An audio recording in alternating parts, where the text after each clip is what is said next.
Mes chers compatriotes, au moment où je m'exprime, des attaques terroristes d'une ampleur sans précédent sont en cours dans l'agglomération parisienne. Il y a plusieurs dizaines de tués, il y a beaucoup de blessés. C'est une horreur. Nous avons, sur ma décision, mobilisé toutes les forces possibles pour qu'il puisse y avoir la neutralisation des terroristes et la mise en sécurité de tous les quartiers qui peuvent être concernés. J'ai également demandé qu'il y ait des renforts militaires. Ils sont en ce moment sur l'agglomération parisienne pour être sûr qu'aucune attaque ne puisse de nouveau avoir lieu. J'ai également convoqué le Conseil des ministres. Il va se tenir dans quelques minutes. 2 décisions seront prises. L'état d'urgence sera décrété, ce qui veut dire que certains lieux seront fermés, la circulation pourra être interdite et il y aura également des perquisitions qui pourront être décidées dans toute l'Île-de-France. L'état d'urgence, lui, sera proclamé sur l'ensemble du territoire. La seconde décision que j'ai prise, c'est la fermeture des frontières. Nous devons nous assurer que personne ne pourra rentrer pour commettre quelque acte que ce soit.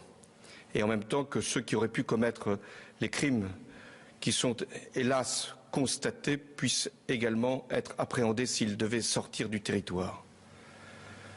C'est une terrible épreuve qui, une nouvelle fois, nous assaille. Nous savons d'où elle vient, qui sont ces criminels, qui sont ces terroristes. Nous devons, dans ces moments si difficiles, et j'ai une pensée pour les victimes, très nombreuses, pour leurs familles, pour les blessés, nous devons faire preuve de compassion et de solidarité. Mais nous devons également faire preuve d'unité et de sang-froid. Face à la terreur, la France doit être forte, elle doit être grande, et les autorités de l'État fermes, nous le serons. Nous devons aussi appeler chacun à la responsabilité. Ce que les terroristes veulent, c'est nous faire peur, nous saisir d'effroi. Il y a effectivement de quoi avoir peur, il y a l'effroi, mais il y a, face à l'effroi, une nation qui sait se défendre, qui sait mobiliser ses forces et qui, une fois encore, saura vaincre les terroristes. Françaises, Français, nous n'avons pas terminé les opérations. Il y en a encore qui sont extrêmement difficiles.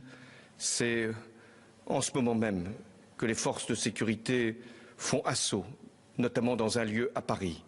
Je vous demande de garder ici toute votre confiance dans ce que nous pouvons faire avec les forces de sécurité pour préserver notre nation des actes terroristes.